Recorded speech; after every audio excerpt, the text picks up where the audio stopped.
예, 윤서령 특파원 방금 보도해드렸는데 도쿄에 연결이 되어 있습니다. 중국 러시아기 군용기가 들어오면서 우리 군이 비상에 걸린 건데 난데없이 일본이 우리 정부에 항의를 하고 있습니다. 네, 그렇습니다. 오늘 오후 기자회견에서 러시아 군용기가 영해를 침범했는데 왜 한국 측에 항의를 했느냐라는 질문이 있었습니다.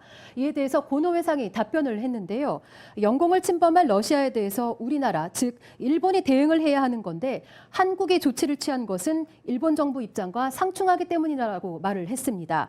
일본의 억지 주장을 근거로 한 것이기 때문에 선뜻 이해가 좀 안 되는 부분인데요. 풀어서 설명을 드리면 독도 위에 상공은 일본의 영토인데 왜 한국이 넘어와서 사격을 했느냐라는 이런 주장입니다.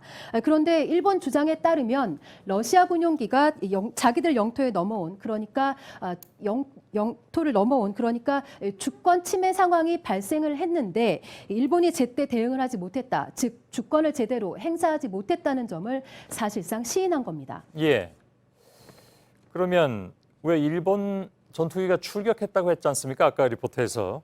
출격을 언제 어디까지 했다는 얘기입니까? 그것과 관련해서는 일본 정부에서 정확한 내용을 밝히지 않고 있습니다. 제가 들고 있는 이 자료가 합참에 해당하는 이 통합망료 간부에서 제공한 자료인데요.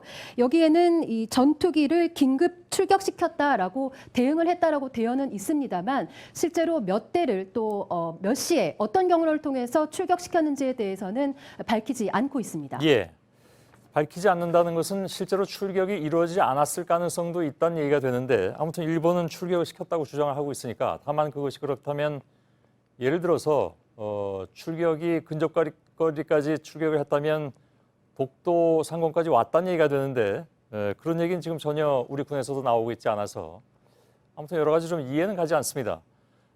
또 그 일본이 여기에 대해서 입장을 내놓은 것도 좀 늦게 내놨죠, 공식 입장도. 네, 그렇습니다. 일본 정부의 첫 공식 입장이 나온 것이 오후 4시 스가 관방장관의 브리핑에서입니다.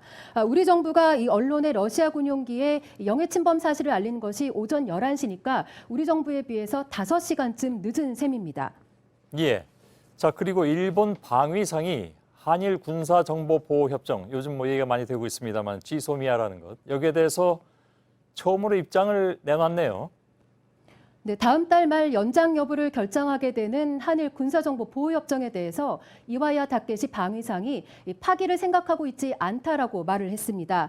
청와대가 상황에 따라서 재검토 여부를 결정하겠다고 한 뒤에 일본 정부에서 나온 첫 반응입니다. 지역의 평화와 안정, 또 안전 보장에 있어서 미일, 한일, 한미일의 연계는 상당히 중요하다면서 이같이 얘기를 했습니다. 예.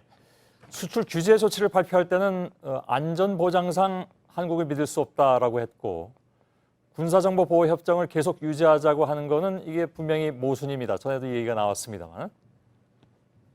네, 그렇습니다. 일본이 이 군사정보보호협정에 연장을 하고 싶어하는 가장 큰 이유 중에 하나가 휴민트, 즉 이 인적 정보를 한국을 통해서 얻을 수 있기 때문입니다. 북한과 관련한 세밀한 정보는 일본이 갖고 있지 못한 것이 사실 많습니다. 그런데 일본 측은 이 수출 규제 조치를 발표하면서 이 전략 물자가 북한 등으로 흘러가서 한국을 신뢰할 수 없다고 주장을 해왔습니다. 결국 군사정보보호협정 카드가 나오면서 일본은 한국을 신뢰할 수는 없지만 한국을 통해서 계속해서 정보 교류는 하고 싶다라는 앞뒤가 맞지 않는 주장을 내놓게 된 겁니다. 예, 알겠습니다. 도쿄에서 윤서령 특파원이었습니다.